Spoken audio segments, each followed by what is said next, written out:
Test 2. You will hear a number of different recordings and you will have to answer questions on what you hear.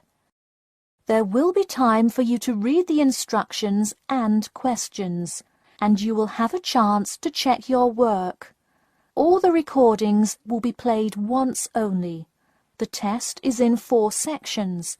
At the end of the test, you will be given 10 minutes to transfer your answers to an answer sheet. Now turn to Section 1. Section 1. You will hear a telephone conversation between an employer from the Wild Dune Spa and Resort and an applicant. First, you have some time to look at questions 1 to 5.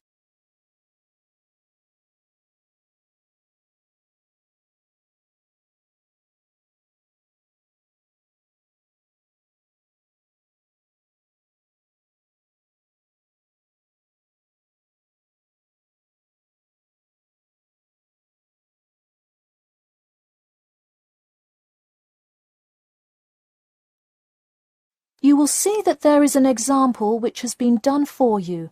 On this occasion only, the conversation relating to this will be played first.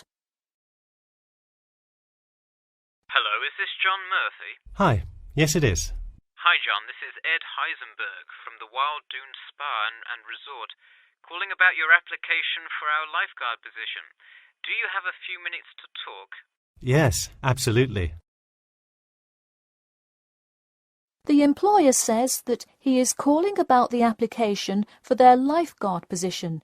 So, lifeguard has been written in the space. Now we shall begin.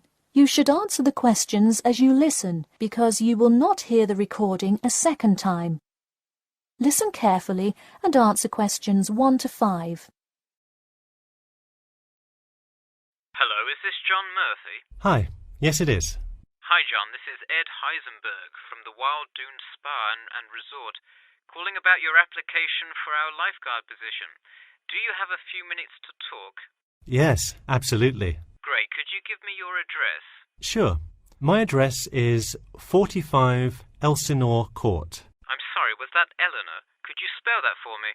Sure, it's Elsinore. E-L-S-I-N-O-R-E. Okay, thanks. And is this the number we should reach you at in the future?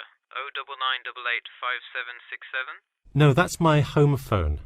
But let me give you my mobile number instead. 077 896 245. Call me on that one. Okay, I'll make a note of that. Could you tell me your availability? Sure, I'm usually available during afternoons or weekends. I'd prefer not to be scheduled on weeknights because I work part-time as a waiter. That shouldn't be a problem, since we don't stay open very late anyway. And do you have any other employment experience? Yes, I've worked at a few other places. I was the baseball coach at Richmond High School last season. I see. And do you have any other experience that you would like us to note on your application? Yes. Last year I worked at the beach as a rescue diver. Rescue diver? That sounds intense. Well, it's really just like being a lifeguard, except in the ocean instead of pool. So kind of like being a lifeguard at the world's largest pool. I see. Before you hear the rest of the conversation, you have some time to look at questions 6 to 10.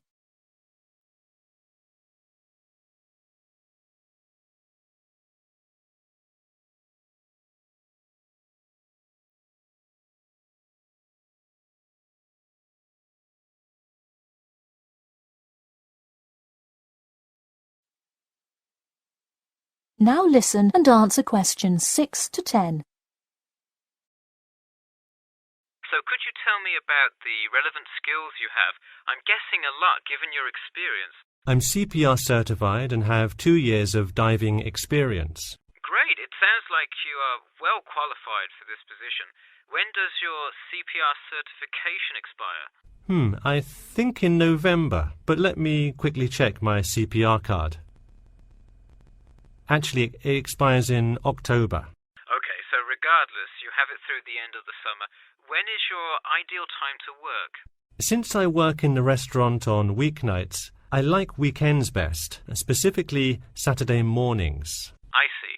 We do already have a lot of staff available on Saturdays, but I do need an early morning shift lifeguard. How early could you work Saturday morning?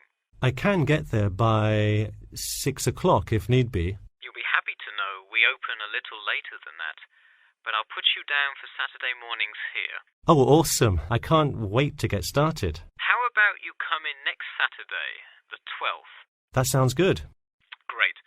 We can figure out other shifts for you to work when you come in then. One last thing, just out of curiosity, where did you hear about us? I heard your ad on the radio while I was driving this morning. You know, I think you're the first person who has responded to our radio ads. It's almost always people who have seen us in the newspaper. Yeah, I don't have time to read through the newspaper every morning. I've plenty of time in the car to listen to radio ads. That makes sense. Well, thanks for your time, and we'll look forward to seeing you on the 12th. That is the end of section 1. You now have half a minute to check your answers.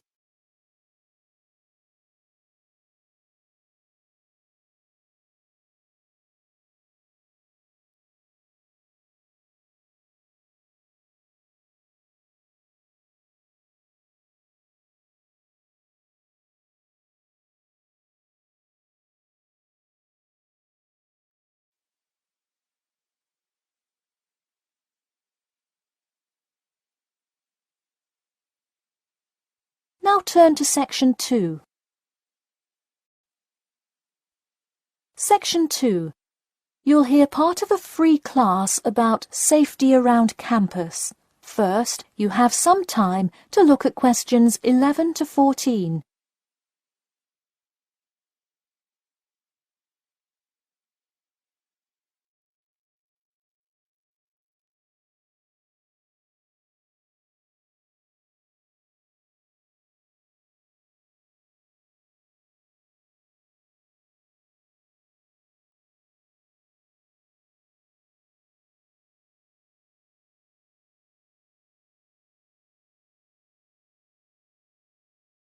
Now listen carefully and answer questions 11 to 14. Good evening. I'm Geoffrey Miller from the University of Nottingham Student Union, and in this week's free class, Carlos Garcia is going to tell us about safety around campus. Over to you, Carlos. Thank you, Geoffrey, and thank you all for your attendance today. Also, I'd like to thank the Student Union here at the university for organising this lecture. Well, I've been serving and protecting the city of Nottingham for over 20 years now as a member of the police department. Does anyone know what type of crime is the most prevalent on campus? I heard someone say drugs and alcohol. That actually isn't too much of an issue. Violence? Nope. Actually, the biggest thing we worry about here is theft. The nature of crime on Nottingham's campus is quite different from that of the surrounding areas. Crime rates across the East Midlands are very difficult to control. We'd like to see the rate stay the same for this calendar year, but it has been increasing steadily over the past 3 years. On campus, however, I'm happy to say that the overall crime rate has fallen this year. You wouldn't think so if you've seen the extremely exaggerated stories in the media. The media has done nothing but cause more concern about crime in our area. Even the crime shows you see today are a little bit far-fetched, but at least viewers know they're not real events. We'd really like to see more factual news articles out there so the public can have a rational sense of the safety level of our society. Before you hear the rest of the talk, you have some time to look at questions 15 to 20.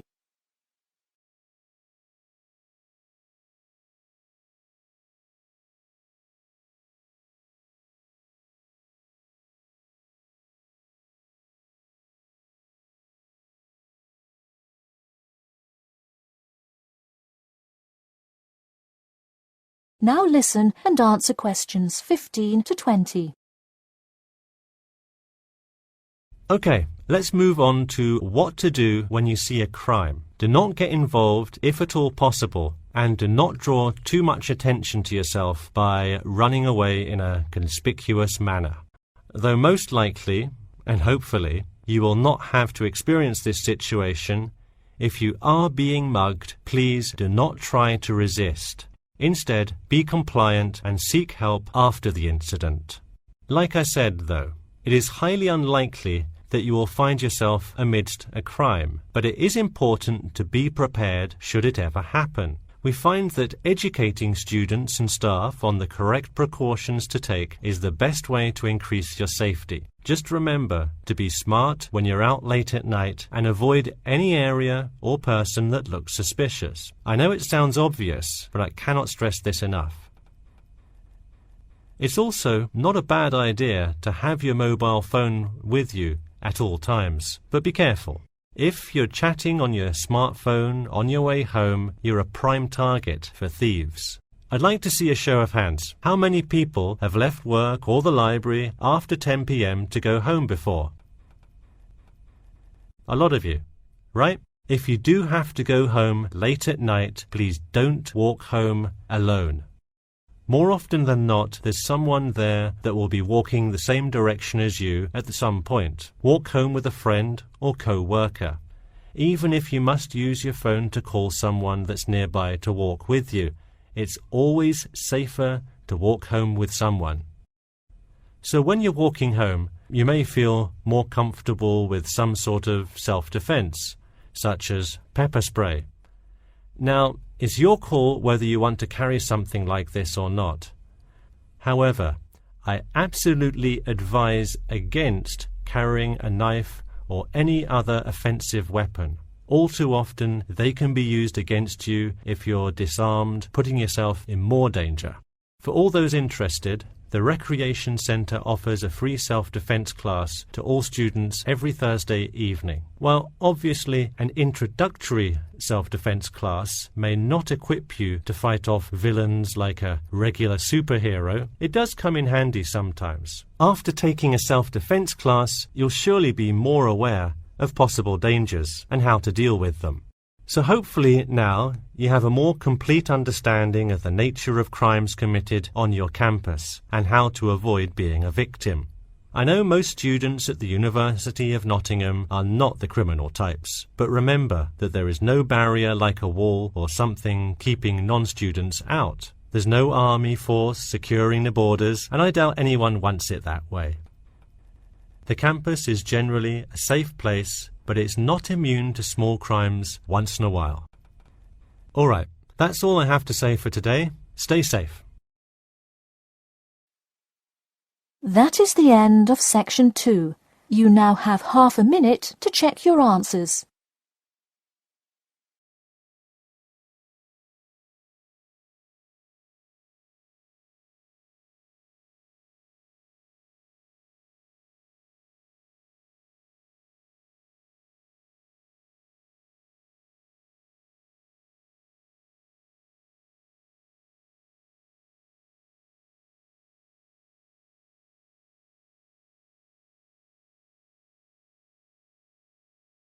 Now turn to section 3. Section 3. You will hear a student called Bobby talking to his tutor about the research project. First, you have some time to look at questions 21 to 23.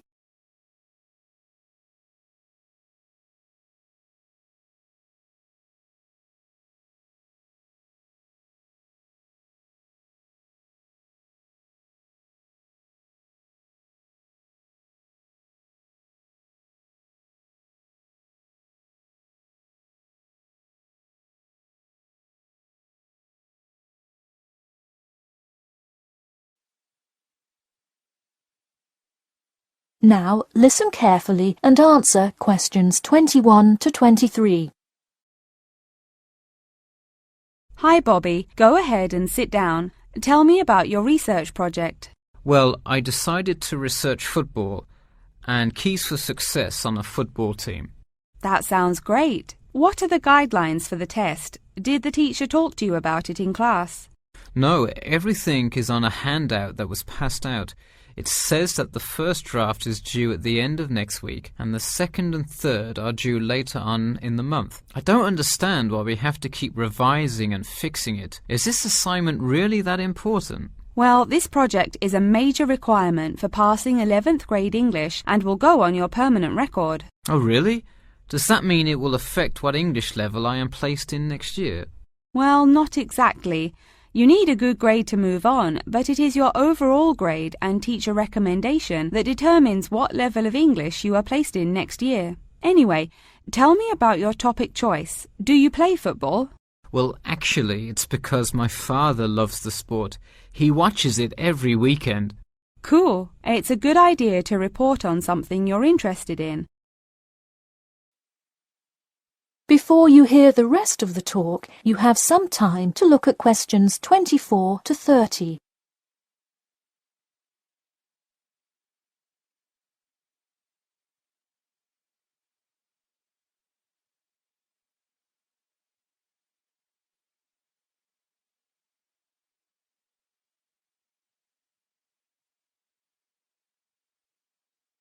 Now, listen carefully and answer questions 24 to 30.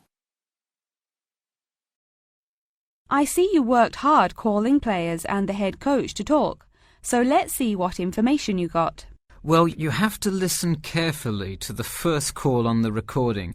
It's really hard to hear because the background noise is louder than the person's voice. Yes, it is a bit tough to discern. I'm afraid the player's answer is too short as well. You will have to interview him again and try to get him to give a better answer. Okay, I thought that might happen. I will call him again tomorrow. Moving on, let's look back at this question. You asked, tell me about a time when you learned a major life lesson through playing football and explain how that has shaped the person and player you have become now and how you hope to pass on that lesson. It is a great idea for a question, but in an oral interview it is far too complex. I would advise you to break it up into multiple parts to get a better response. I guess you're right. I wouldn't want to have to provide an answer to a question like that. I will simplify it. I found that when I asked players this question, it took too much time because they were struggling to answer the question completely. In fact, this is the question Joe Billings was answering when the tape ran out. He did tend to ramble on all the questions, didn't he? He sure did. I would recommend that when you go back and interview players again, that you use a more sophisticated recording device. This recording is spotty, which indicates that the equipment wasn't working consistently. Okay, I guess it probably wasn't the best idea to use the sound recorder on my phone. Hey, could you give me some feedback on the content of the report itself? Sure. Let's start by focusing on your topic. While I like that you chose to cover football, it seems inexplicit. The keys for success of a player and team is quite an interesting topic, but what is your thesis? That is to say, what conclusions can you draw from your research? I would suggest coming up with a strong thesis statement and then shaping your report based on that. Is it really too vague? I put a whole lot of facts into it. I list the top 10 goal scorers in football history and later on provide statistics for a few of the most famous coaches and their records as coaches. I think that's great that you included these facts, but I think you focus too much on the facts and not enough on connecting these facts to make your point. Ah, I see. Okay. So it looks like I have quite a bit of work to do before the deadline. That is the end of section 3. You now have half a minute to check your answers.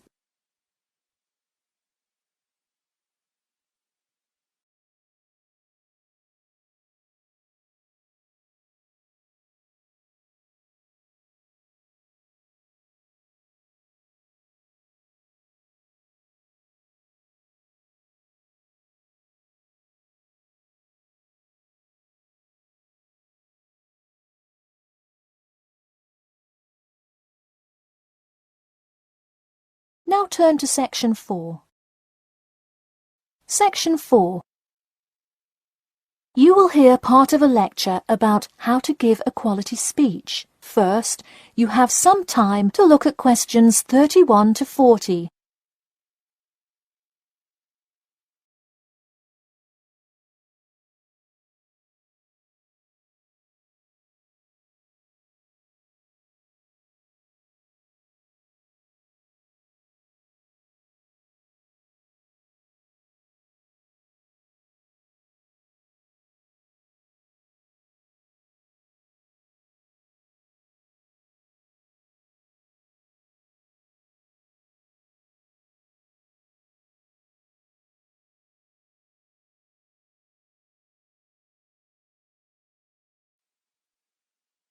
Now listen carefully and answer questions 31 to 40. Good morning. Today I am going to cover the daunting task of giving a quality speech, a thought that makes most of us cringe. In fact, 90% of all people feel nervous about public speaking, about 10% of whom are described as genuinely terrified. Hopefully, when we are finished here today, you all will be in the 10% of the population who do not feel nervous at all. Did you know that lecturers tend to get more nervous if the speech they are giving is an important one? It makes sense, right? You probably wouldn't be nearly as nervous to address your residence hall about the proper use of the recycle and compost bins as you might be if you were asked to give the graduation speech to your entire 5,000 student class. So what is it that makes some people completely comfortable in front of crowds? Some people think that the ability to give a good speech is a gift that others are simply born with. This is almost never the case. Public speaking can be learned with practice. The first most important thing you can do to improve your confidence in delivering a speech is to prepare a quality speech. Honestly, while the content of your speech is relatively important, the audience will really only remember the last sentence you say. It is a good idea to structure the rest of your speech to lead up to this last point to really drive your message home. This is a good way to ensure that your speech is well organized.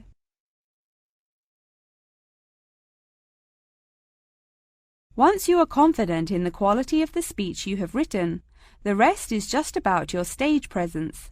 Let's go through some do's and don'ts of public speaking. First, you want to command the attention of the room. Do not, I repeat, do not proceed with your speech until the audience is paying attention. Even Martin Luther King Jr.'s I Have a Dream speech wouldn't have made any difference in the world without the undivided attention of his audience.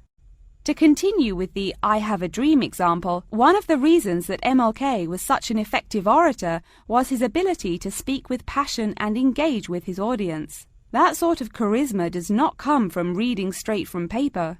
Don't get me wrong, it is a good idea to write your main ideas down on a note card, sheet of paper or something. But one factor that will consistently lead to a boring, forgettable speech is writing down your entire speech. Do not write your full speech down. If you are constantly reading your paper, you are not making eye contact with your audience, and thus failing to really express the feeling that goes with your ideas. I advise you write 1 or 2 ideas, so if you suddenly draw a blank, you have something to jog your memory. If you've written a good speech that you believe in, those ideas should be sufficient to keep you on track. Once you have those ideas written down, give your speech a few practice runs in front of the mirror, into your sound recorder on your phone, or with a friend before it comes time to address a crowd. That way, you can hear how the ideas come across, make sure there are no abrupt transitions, and find out whether you are talking too fast or too slow. Timing is important. Make sure you time yourself beforehand to see how long your speech is. That is pretty much it. With practice, you'll be able to deliver an expert speech that engages and even maybe inspires your audience. Just remember, speak with emotion. No one wants to listen to someone reading from a script. As I come to a close in my speech, I'll point out that I have employed all of these tips that I have covered. I practiced my speech ahead of time and timed it, and I can even show you my one small index card with just 3 simple bullets on it. It's as easy as that. That is the end of section 4. You now have half a minute to check your answers.